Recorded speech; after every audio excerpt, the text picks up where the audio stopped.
Samuel Little did not rely on weapons. He used physical force, targeting a method that left minimal trace. Over several decades, he moved across the United States without drawing attention. When he was eventually questioned in prison, he described killings in multiple states, spanning years that investigators had never linked together. He confessed to 93 murders. Law enforcement has verified many of those cases through evidence and corroboration, while others remain under review. Little Rock. Tell me what that girl looked like. Oh man, I loved her. What stands out is not only the number, but the duration. He was arrested numerous times throughout his life. Yet none of those arrests initially connected him to homicide. He was born in 1940 and grew up in unstable circumstances, spending time between family members and institutions. As an adult, his life was defined by movement. He traveled frequently, rarely establishing long-term ties to any one place. Records show him living or passing through states including California, Texas, Florida, Ohio, and Mississippi. His criminal history was extensive but narrow in scope: assault, theft, drug-related offenses. These charges placed him in custody at times, but never under suspicion for serial violence. Meanwhile, in the same regions he passed through, cases involving deceased women began to accumulate. Cases that, at the time, appeared unrelated. The victims he selected often shared certain vulnerabilities. Many were living in poverty or without stable housing. Some struggled with substance use.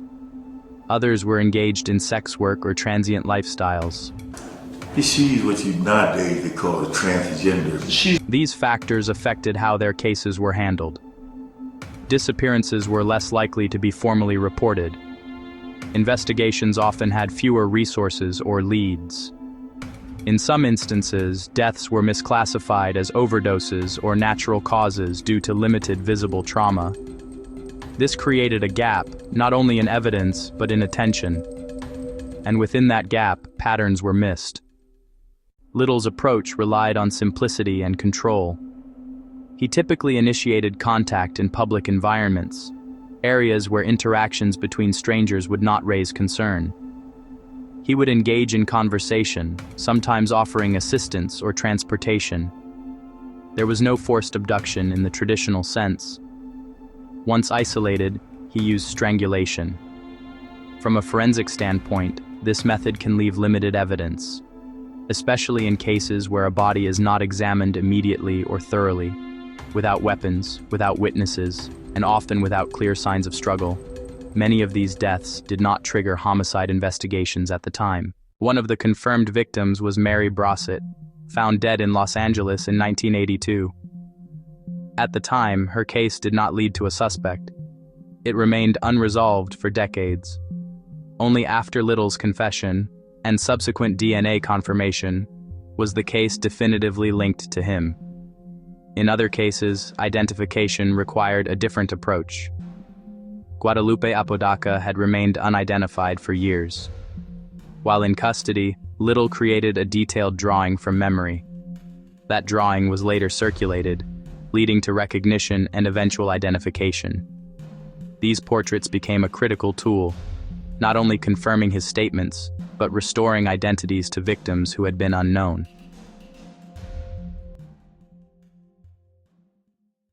When investigators began comparing cases across jurisdictions, similarities started to emerge.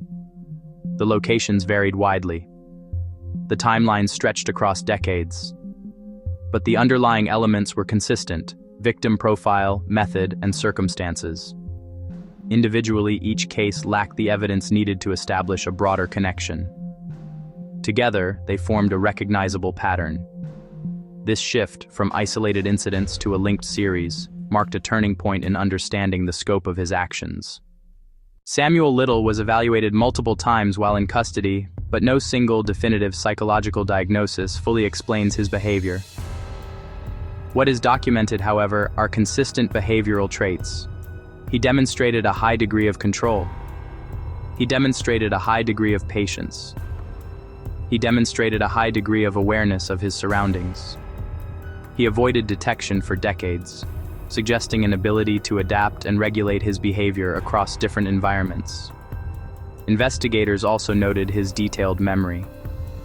Years after the crimes, he could recall locations. Years after the crimes, he could recall sequences. Years after the crimes, he could recall physical details with unusual clarity. Some experts point to traits commonly associated with psychopathy: lack of empathy, manipulation, emotional detachment. But these traits exist on a spectrum, and not everyone who exhibits them engages in violent behavior. There are also indications of compulsive patterns. The repetition of method victim selection approach suggests a structured behavior rather than random acts. At the same time, much remains unknown. There is no complete clinical profile that accounts for the scale or duration of his actions. And without comprehensive early life psychological data, any explanation remains incomplete. What can be said is this: his actions were consistent, intentional, repeated over time.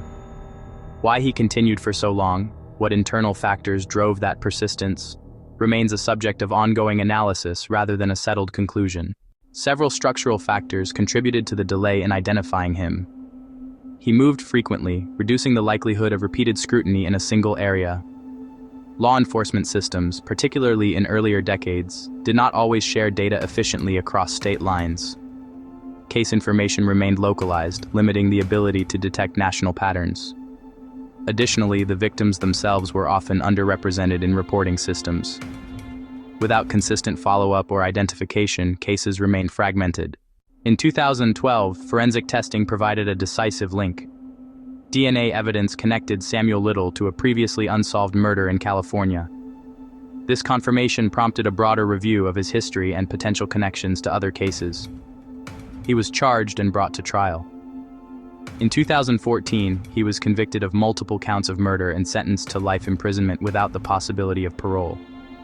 The court proceedings established, for the first time, a formal acknowledgement of crimes that had remained unconnected for decades.